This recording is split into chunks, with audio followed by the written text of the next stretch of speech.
Hi guys, welcome back to my channel.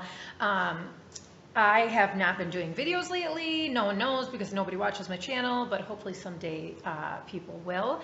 But I haven't been doing videos lately and I really miss it. And I've been doing a lot of thinking on different things that I thought would be worthwhile to talk about. Could be entertaining, could be informational, educational, the whole nine yards.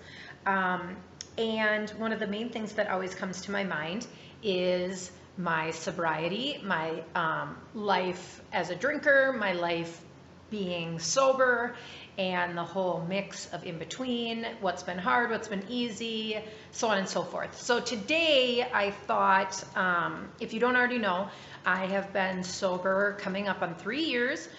April 5th will be my 3rd year anniversary. It has been absolutely wonderful to me. Being sober was one of the best decisions I ever made. I was quite the mess, and definitely, as you will hear, have plenty of stories to live off of for years and years and years to come, to not need to create anymore. So even though I absolutely love being around, people partying and drinking, unless they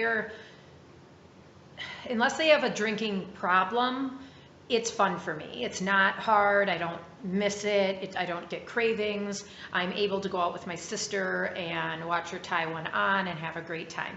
But so today I thought I would talk to you about one of the very first, probably in the midst of my drunken diaries on what I would call reasons I don't drink anymore. So this incident happened when I was in college. And the funny thing about my drinking is I played hockey all through high school and college, and I did not drink very often. Like, hockey was my passion, was my thing, but when I did drink, which like freshman year of college was maybe 4 times, every time I drank, I drank to sloppy, blackout, puke on your futon, and just make a mess.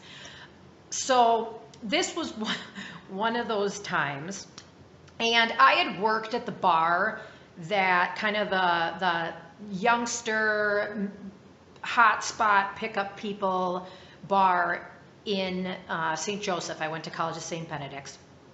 I had worked at that bar. So everyone there, or most everyone there, knew me. But I went, we had a pre-party with friends, and, we're playing drinking games. It was a ton of fun, but my problem is that once I start, I don't know how to shut it off. And if 3 drinks is going to be fun, then 15 drinks is going to be amazing. So that was kind of the mindset that I kind of went by when I was drinking. So needless to say, we get to the bar, we're having a blast. I start getting to that point where I'm a little fuzzy. And I remember my girlfriend saying, let's go to this house party, blah, blah, blah.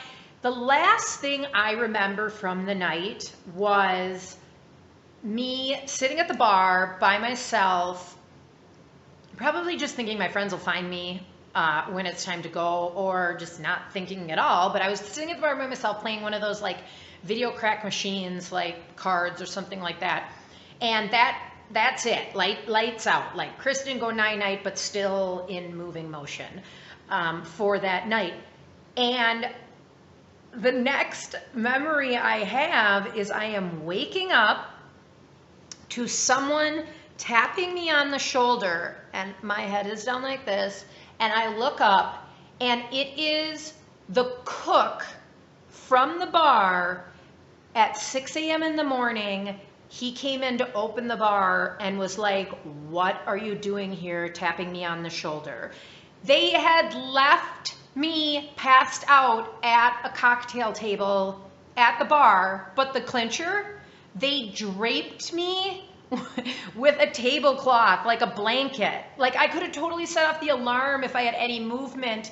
And then, he's waking me up. I don't know what's going on. I'm still wearing the night before, think I'm hot, club gear. I think it was one shouldered shirt or something like that. I'm doing the run of shame at 6:30 in the morning from a bar because I passed out on a cocktail table and they left me there. That was, oh, I dealt with embarrassment from that for quite some time afterwards. And that story definitely went around, and some people knew it was me. Some people didn't know it was me, so the story would be brought up, and I knew they were talking about me, but I wasn't going to say anything. But definitely that should have been, that was probably when I was like 20 years old. That should have been like red flag coming up, but obviously I still had, at the age of 20, I still had 11 more years of drinking in me. So that was one of my embarrassing stories, you know, and I just get the mental picture of a girl in heels, a skirt, a one sleeve shirt, her hair all over the place, makeup smeared down her face, running down the street at like 6:30 in the morning from a bar. Like, it was total chaos and madness, and definitely one of my funny, embarrassing stories that I thought I'd share with you, because now that I am sober, the stories can be funny and not pathetic and sad. But I hope you enjoyed the story. That was story number 1 on why I don't drink anymore. Definitely let me know if you like these stories, and I will share more with you in the future. All right, goodbye, guys.